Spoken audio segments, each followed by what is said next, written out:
Astăzi încercăm să reparăm acest scaun. După cum se vede, a ieșit de aici, au ieșit bețele de la spătar.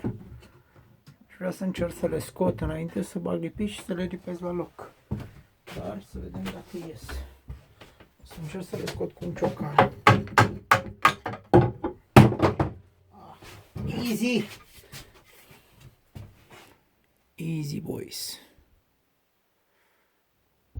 Cum o să bag lipici în aceste găuri? Să vedem.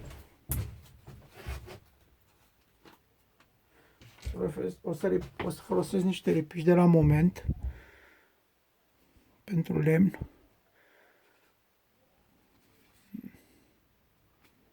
O să folosesc niște lipici de la moment pentru lemn.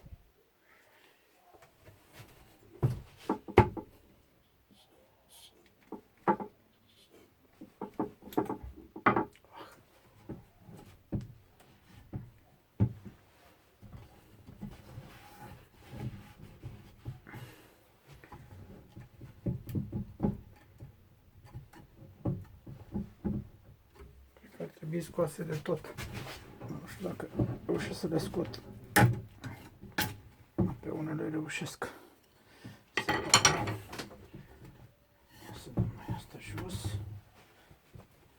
Să vedem dacă mai reușesc să scot altele.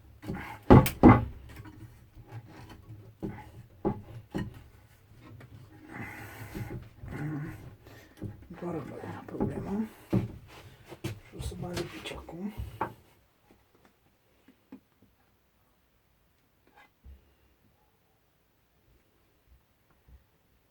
Am pus cam mult. Nu mai bine mai mult decât puțin.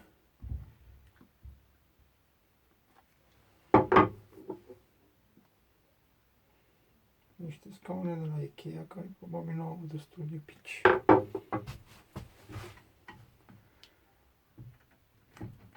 Și datorită greutății s-a întâmplat ce vedeți în imagine.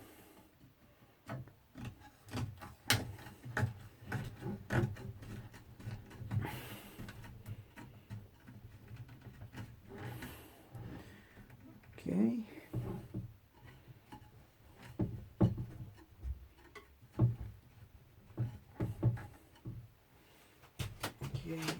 Ok. Acum să încercăm să venim cu asta.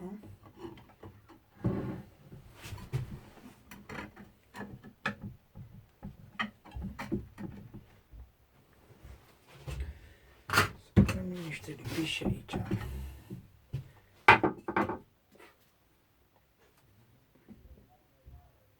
Punem niște lipiși aici, sus, pe bucata asta.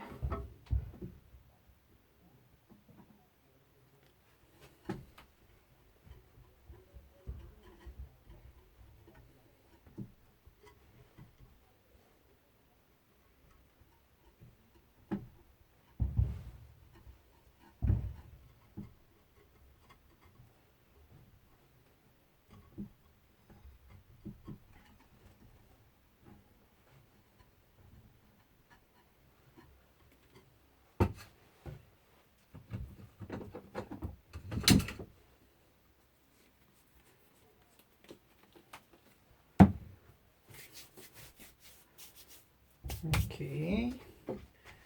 Și acum vedem dacă le nimerim.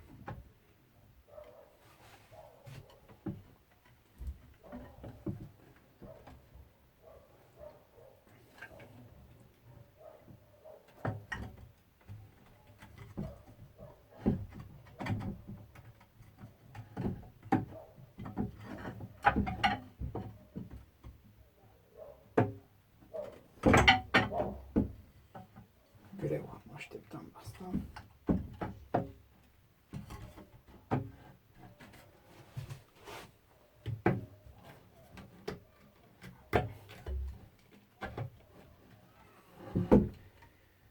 Super.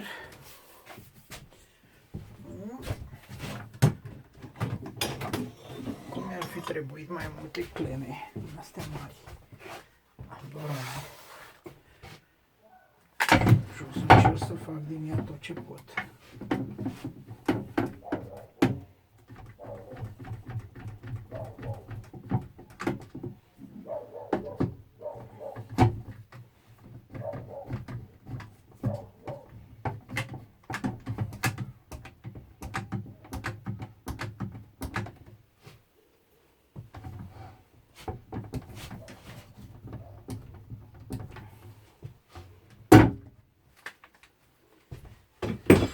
Să încercăm noi să batem puțin cu ciocanul.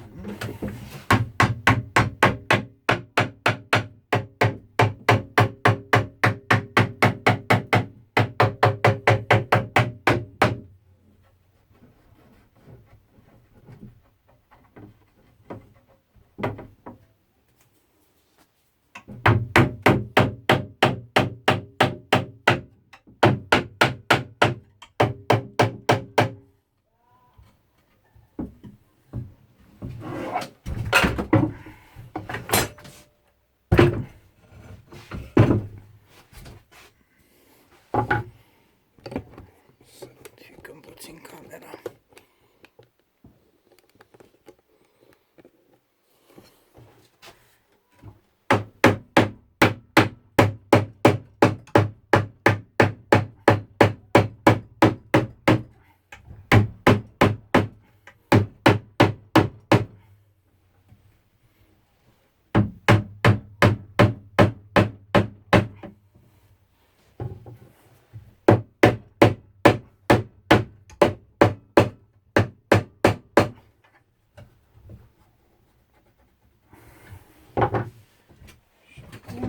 Să vedem.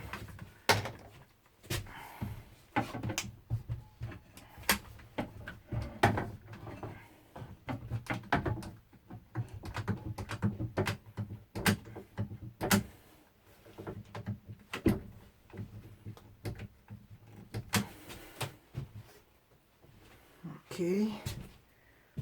Una e ok. A doua n-ajunge.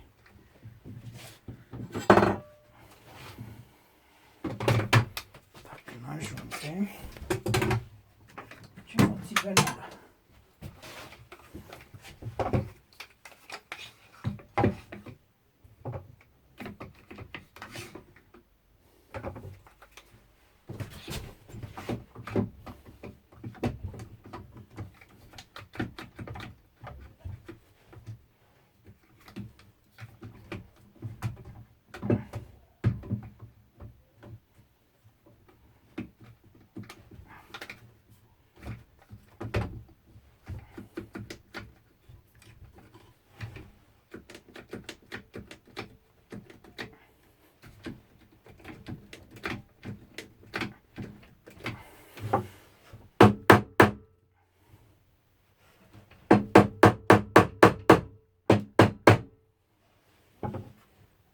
Ok.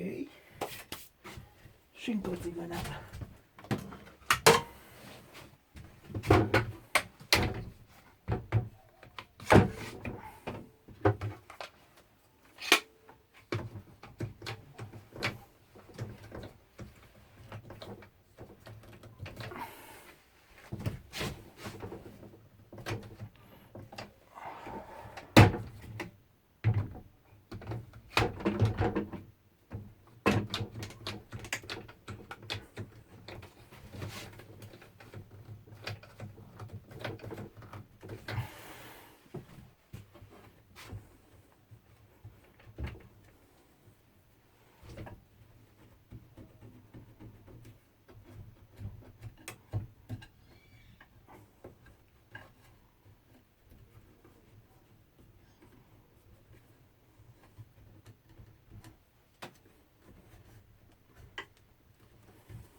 Păi cam asta e.